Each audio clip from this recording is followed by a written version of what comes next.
Welcome back to the Layman Seminary. Today, what I'm going to be doing is showing y'all in a continuation of the Sunday school preparation for teaching Galatians. I'm going to be showing something that I've done in the previous video for Sunday school preparation in general, how to interact with quarterlies and things like that. And this is based off the Lifeway material, but we're going to be applying it to the book of Galatians because that's what we're studying, of course. Basically, there's three movements in the Sunday school small group. There's the inviting, people to come. They're discovering them, connecting them. I've already explained this in previous videos, so I won't go into detail about it. There's three parts to the process: preparation, which what we're doing, implementation, and then evaluation after the fact. There's three parts and processes explained. So you're looking at the context, you're looking at the content, you're looking at consulting commentaries, you're condensing things down, and then you're deciding to communicate it right here. So right now we're kind of in this area right here. And so we go on to the next one concerning implement.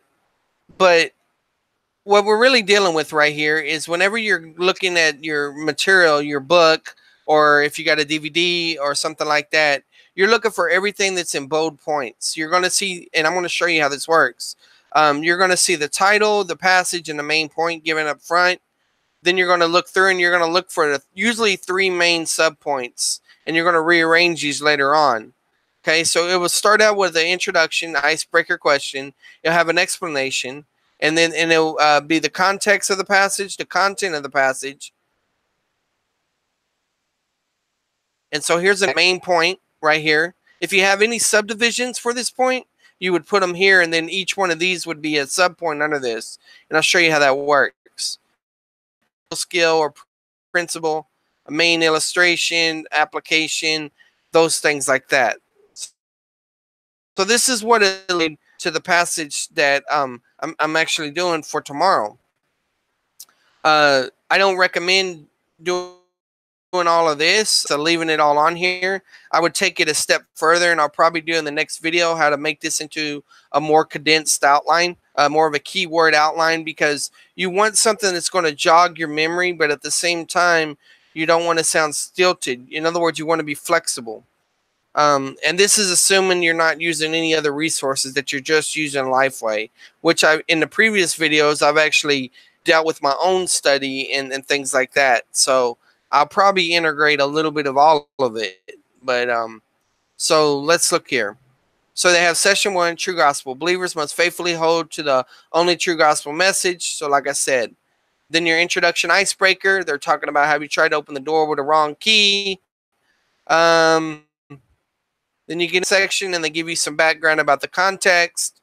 And we see that right here. They call it understand the context. Then it comes up and it's under the explore the text. And you see the major point is appointed by God. And then here's the introduction of the verses.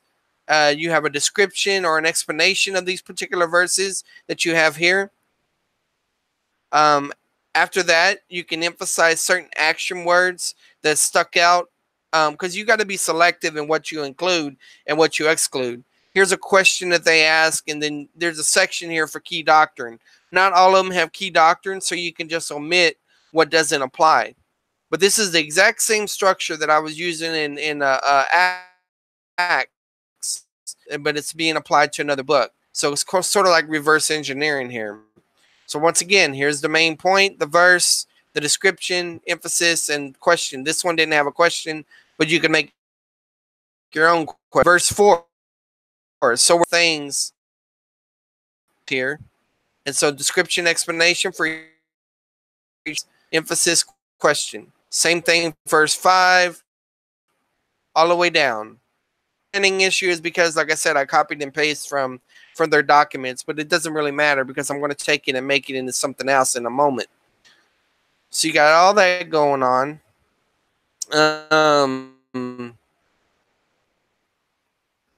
It's pretty much all the way throughout.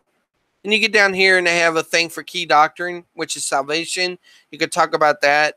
Here's a section for biblical illustrator. Like if you wanted to include something from that, they give you like I think the first lesson free or whatever, but the rest of them cost more, I think. The Bible skill that they want you to use is using a Bible dictionary, and then you might want to sum up things into an overall principle. You may want to illustrate it by an overall principle. And then right here, a lot of this information comes from, it's going to come from the back of their Sunday school lesson book, which is different than the one that you have, because yours is more of a commentary that goes into more detail, which is what I've used right here. And you can make it more personal for that.